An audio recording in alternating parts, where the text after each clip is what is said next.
नमस्कार दोस्तों, हरे कृष्णा, राधे राधे। कैसे हैं आप सब लोग। कान्हा की कहानियाँ में सभी लोगों का स्वागत करती हूँ। दोस्तों, आज एक बहुत ही प्यारी सी कहानी आप सभी के सामने में लेके आई हूँ। ये घटना खुद हमारे साथ 2021 में घटी थी और यह घटना वृंदावन में ऐसे लीला भगवान ने हमारे साथ किया था। तो चलिए शुरू करते हैं आज की कहानी।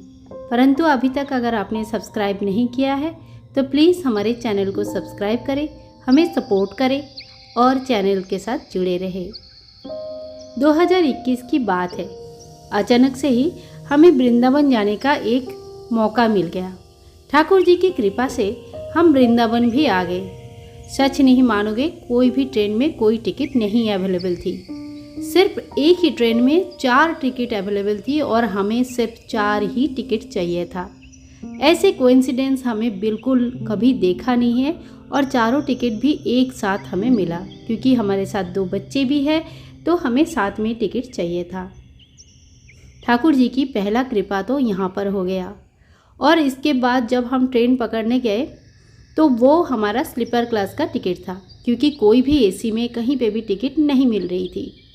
परंतु जैसे ही हमने स्टेशन पहुंचने वाले थे तो मेरे पास मैसेज आता है और वो अपने आप स्लीपर से 3rd एसी में अपग्रेड हो जाता है।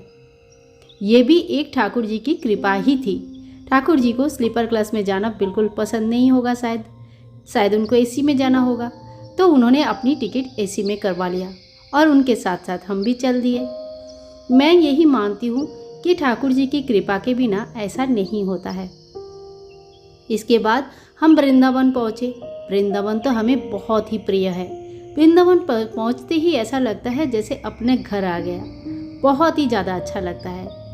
ठाकुर जी को वृंदावन में पहुँच के स्नान आदि करवा के फूल और तुलसी के पत्ते चढ़ा के हम वहाँ पे ठाकुर जी के एक आसन बना के बैठा दिए। और बाद में हम लोग स्नान आदि करने के बाद फिर बांके बिहारी जी के दर्शन करवा के लेके आए। बाज़ार से ठाकुर जी के लिए बहुत सारा सामान खरीदे। अच्छे अच्छे ड्रेसेस लिए, बांसुरी लिए, मुकुट लिए, माला लिया और एक अच्छा सा सिंहासन भी। ये सारा सब कुछ सामान हमने सवेरे ही ले लिया था। शाम को बहुत ज़्यादा भीड़ होती है, इसीलिए मैंने सोचा ठाकुर जी को अभी होटल में ही रहने देते हैं। उनके सामने दिया एक प्रज्वलित कर दिया छोटा सा, और साथ में भोग वगैरह लगा दिया, लाइट जला दिया।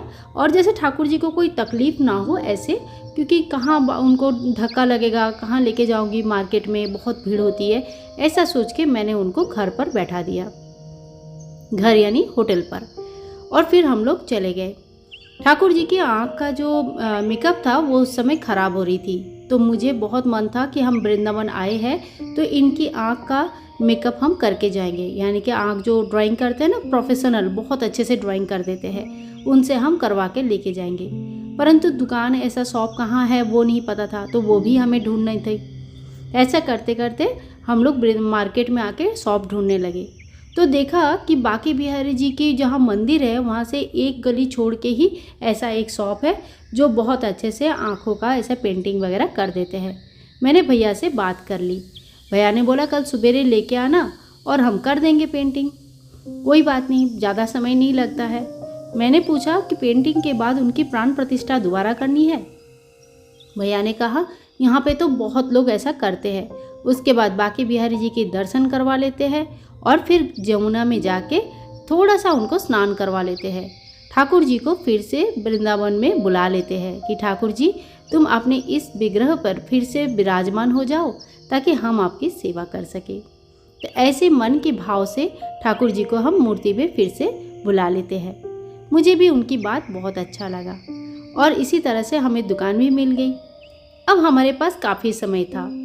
हमने सोचा कि चलो यमुना कहाँ है वो भी देख लेते हैं। कल सवेरे आके ठाकुर जी को भी यमुना दिखाने लेके जाना है। सच नहीं मानोगे, हम यमुना ढूंढते रह गए।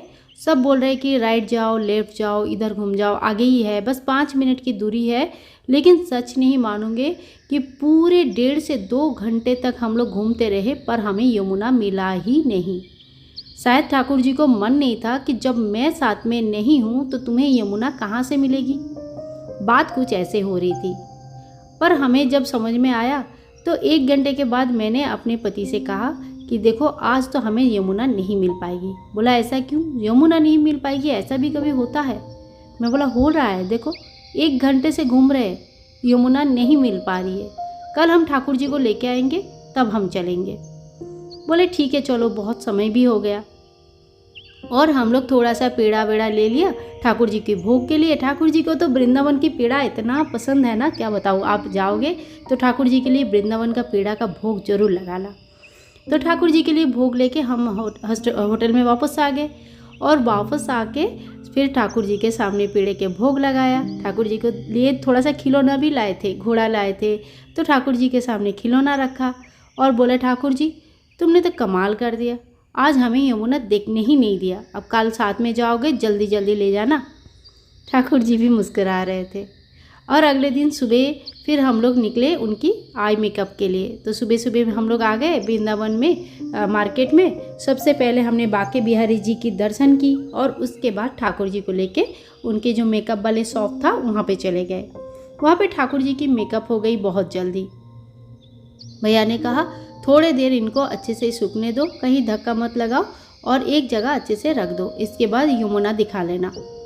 हमने भी ठाकुर जी के लिए झांपी लेके गए थे, जिसमें ठाकुर जी को जो टोकरी में लेके जाते हैं ना, उस टोकरी में बड़े सावधानी से ठाकुर जी को बैठाए और फिर उनको लेकर हम सोचे कि अब यमुना देखने चलते हैं। और आप लोग सच नहीं मानोगे, 5 से 7 मिनट के अंदर अंदर हमें यमुना मिल गई, जो कि अगले दिन 1-1.5 घंटा घूमने के बाद भी हमें नहीं मिली थी। आज 5-7 मिनट में ठाकुर जी ने बोला वो देख यमुना। मतलब ऐसा होता है, कभी हमने सोचा नहीं था कि हमारे साथ भी ठाकुर जी की ऐसी लीला होगी।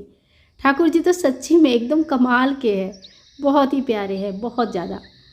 यमुना मिल गई और ठाकुर जी को हमने यमुना के दर्शन करवाए और फिर ठाकुर जी वहाँ पे स्नान किए और फिर उसके बाद हमें शाम को उसी दिन ट्रेन थी तो हम उसी दिन वापस भी आ गए। तो हमारे साथ जो ये प्यार सा लीला ठाकुर जी ने रचा, तो ये आप सभी लोगों को कैसा लगा ज़रूर बताना। अच्छा लगा है तो लाइक करें, शेयर करें, कमेंट करें और चैनल को सब्सक्राइब करके रखें। मिलते हैं नेक्स्ट वीडियो में, तब तक के लिए take care and bye bye दोस्तों। हरे कृष्णा, राधे राधे।